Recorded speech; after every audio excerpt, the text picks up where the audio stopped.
आज हम भारत की आर्थिक कहानी पर एक बहुत गहरी नजर डाल रहे हैं।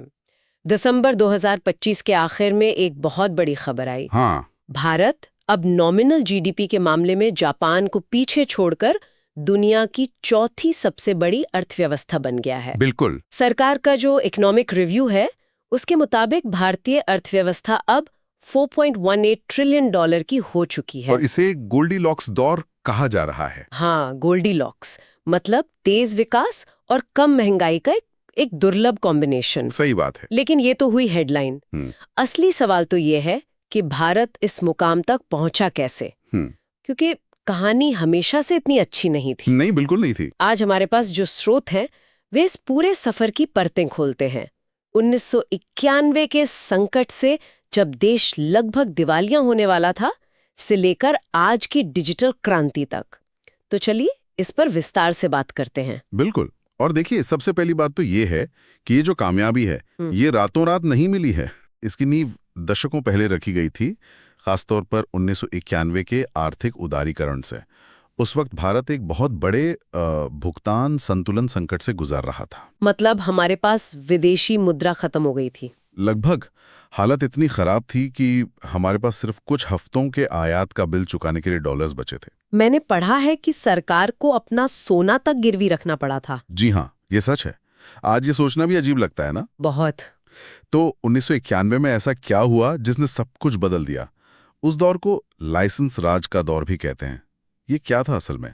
हाँ, तो 1991 से पहले भारतीय अर्थव्यवस्था एक तरह से बंद दरवाजों के पीछे चल रही थी।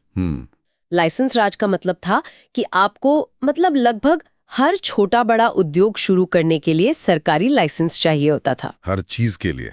लगभग हर चीज के लिए। कार बनानी है, लाइसेंस लो। सीमेंट का कारखाना लगाना है, लाइसेंस लो। इससे होता यह था कि इनोवेशन और कंपटीशन दोनों ही लगभग खत्म हो गए थे, और आयात पर भी बहुत पाबंदियां थीं। बहुत ज्यादा। विदेशी सामानों पर बहुत भारी टैक्स और कई तरह के प्रतिबंध थे। तो फिर ये जो संकट आया वो एक तरह से छिपा हुआ वरदान साबित हुआ, जिसने हमें बदलने पर मजबूर किया। एक तरह से कह सकते हैं उस संकट ने सरकार को बड़े और कह सकते हैं कि साहसी कदम उठाने पर मजबूर कर दिया। उस समय के प्रधानमंत्री पीवी नरसिम्हा राव और वित्त मंत्री मनमोहन सिंह, उन्होंने एलपीजी सुधारों की शुरुआत की। एलपीजी यानी उदारीकरण, निजीकरण और वैश्वीकरण। बिल्कुल। ये भारतीय अर्थव्यवस्था के लिए एक बिग बैंग मोमेंट था। लेकिन उस समय ये डर तो रहा होगा कि विदेशी कंपनियों के आने से हमारे छोटे भारतीय उद्योग तबाह हो जाएंगे। ये बहुत बड़ा डर था। इस पर बहुत बहस भी हुई। लेकिन सच तो यह है कि उस वक्त सरकार के पास ज्यादा विकल्प थे नहीं। तो क्या क्या बड़े बदलाव किए गए? सबसे पहले तो लाइसेंस राज को लगभग खत्म कर दिया गया, सिर्फ 18 सामरिक उद्योगों को छोड़कर। अच्छा। फिर विदेशी निवेश को आकर्षित करने के लिए 51% तक विदेशी इक्विटी की ऑटोमेटिक मंजूरी दे दी गई। और रुपए का भी तो कुछ किया गया था। हाँ, वो एक बहुत बड़ा कदम था।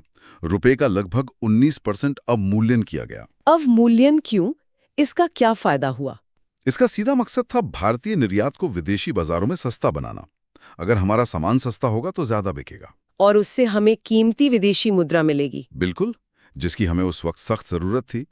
तो ये सब मिलकर एक संकेत था कि भारत अब दुनिया के लिए अपने दरवाजे खोल रहा है। तो 1991 ने वो नींव रखी जिस पर आज की ये इमारत खड़ी है।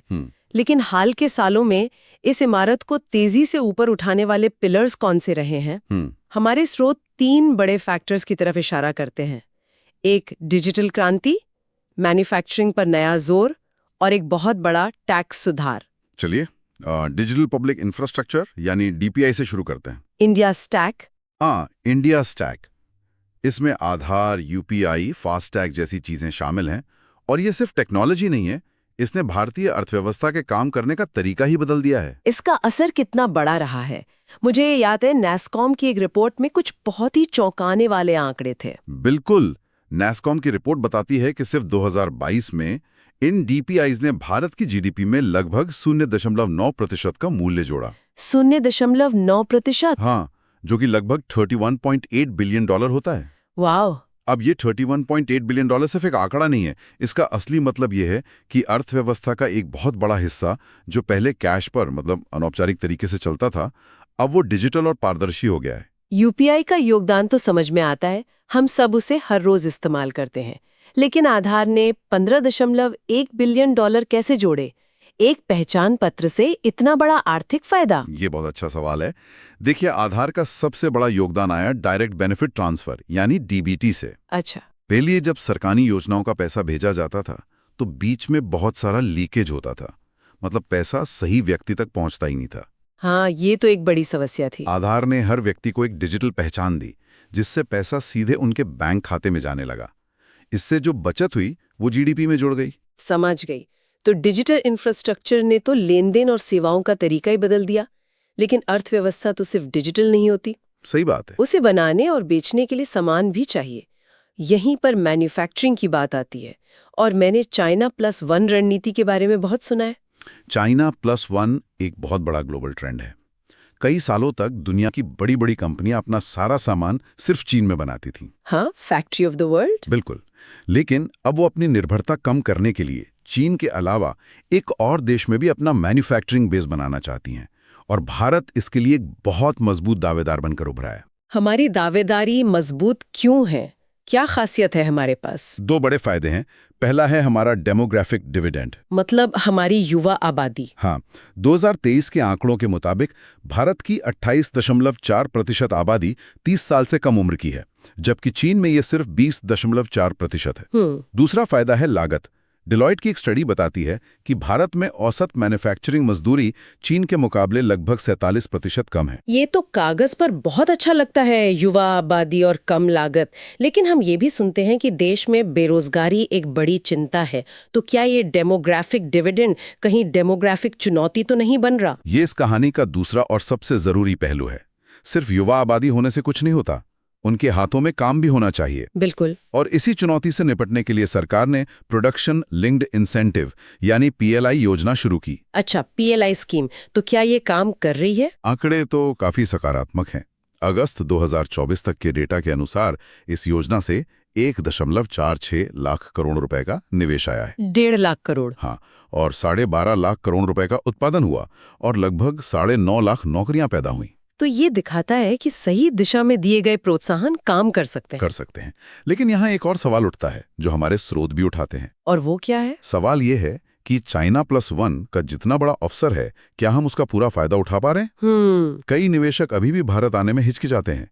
वजह है हमारा जटिल नियामक वातावरण, नौकरशाही की रुकावटें और कई जगहों पर अपर्याप्त इंफ्रास्ट्रक्चर। अच्छा, तो अभी भी कुछ बाधाएं हैं? हाँ, और एक और चीज, भारत की औसत टैरिफ दरें लगभग 14.7% हैं, जो वियतनाम और थाईलैंड जैसे देशों से ज्यादा हैं, तो मुकाबला सख्त है। समझ गई। मतलब अवसर बड़ा है, लेकिन उसे पूरी तरह बुनाने के लिए अभी और काम करना बाकी है। अब तीसरे बड़े सुधार पर आते हैं, GST, goods and services tax. हाँ, इसने तो पूरे टैक्स सिस्टम को ही बदल दिया। इसे आसान भाषा में कैसे समझ सकते हैं? इसे ऐसे समझिए कि 1 जुलाई 2017 से पहले जब कोई सामान एक राज्य से दूसरे राज्य जाता था तो हर बॉर्डर पर एक नया टैक्स लगता था। जैसे एक ही सड़क पर कई टोल बूथ हों। बिल्कुल सही। इससे सामान महंगा भी होता था और ट्रकों को हर राज्य के बॉर्डर पर घंटों इंतजार करना पड़ता था। जीएसटी ने उन सभी टोल बूथ को हटाकर एक सिंगल नेशनल हाईवे बना दिया। एक देश, एक टैक्स। अच्छा। इससे न सिर्फ लॉजिस्टिक्स की लागत कम हुई, बल्कि इसने पूरे देश को एक एकीकृत बाजार बना दिया, जिससे व्यापार करना बहुत आसान हो गया। तो इन सब सुधारों के बाद आज की तस्वीर क्या है? हमने शुरुआत में चौथी सबसे बड़ी अर्थव्यवस्था बनने और S&P की रेटिंग अपग्रेड की बात की थी। हाँ, तो आज की तस्वीर में दो रंग हैं, एक बहुत चमकीला और एक थोड़ा धुंधला। अच्छा। चमकीली तस्वीर ये है कि डिलॉयट की जनवरी 2026 की रिपोर्ट कहती है कि भारत की विकास दर 7.5% से 8.5% के बीच रहेगी। ये दुनिया की बड़ी अर्थव्यवस्थाओं में सबसे तेज है। और S&P वाली बात? S&P ने 18 सालों में पहली बार हमारी सॉवरेन रेटिंग को BBB- से बढ़ाकर BBB किया है। ये विदेशी निवेशकों के बढ़ते भरोसे का प्रतीक है। ये तो हुई अच्छी खबर। लेकिन हमारे पास एक और स्रोत है, एशिया टाइम्स का एक लेख जो एक बिल्कुल अलग तस्वीर पेश करता है। वो इसे मोदीनॉमिक्स का तेजी से विकास का भ्रम कहता है। ये दोनों बातें एक साथ सच कैसे हो सकती हैं? और यहीं पर यह चर्चा वाकई गहरी और जरूरी हो जाती है। वो लेख कुछ बहुत ही गंभीर चुनौतियों की ओर इशारा करता है जिन्हें नजरअंदाज नहीं किया जा सकता। जैसे कि सबसे पहली चुनौती है धन का संकेंद्रण। लेख के मुताबिक भारत में करीब 800 मिलियन पैन धारक हैं। 80 करोड़। हाँ, लेकिन उनमें से सिर्फ 2 से 3% ही ऐसे हैं जो सार्थक इनकम टैक्स देते हैं। सिर्फ 2 से 3%? इसका क्या मतलब हुआ?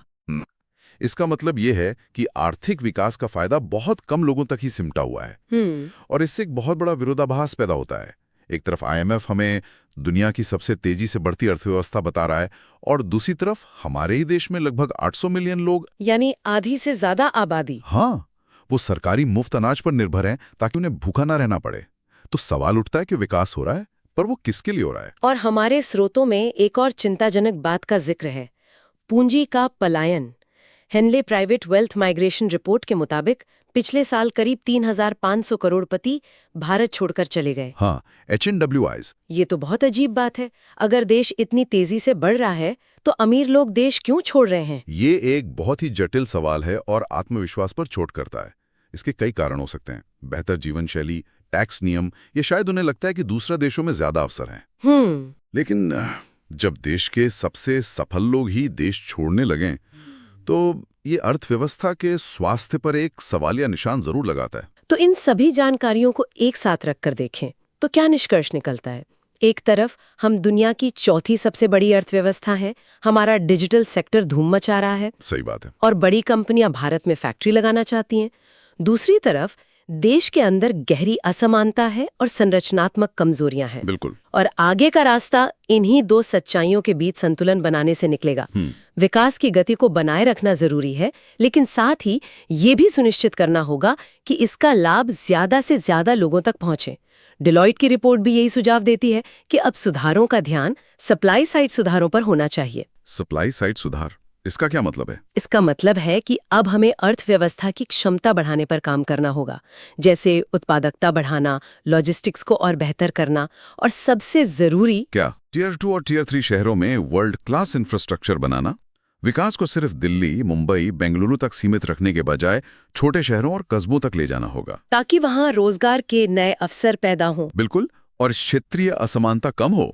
तो आज के इस गहरी बातचीत के बाद हम अपने श्रोताओं के लिए एक विचार छोड़कर जाते हैं। सोचने वाले स्वर में भारत की कहानी में 2 अध्याय एक साथ लिखे जा रहे हैं। हाँ। एक अध्याय शानदार विकास, वैश्विक पहचान और तकनीकी छलांग का है। हाँ। दूसरा अध्याय गहरी असमानता, छूटे हुए अवसरों और बुनियादी जरूरतों के संघर्ष का है।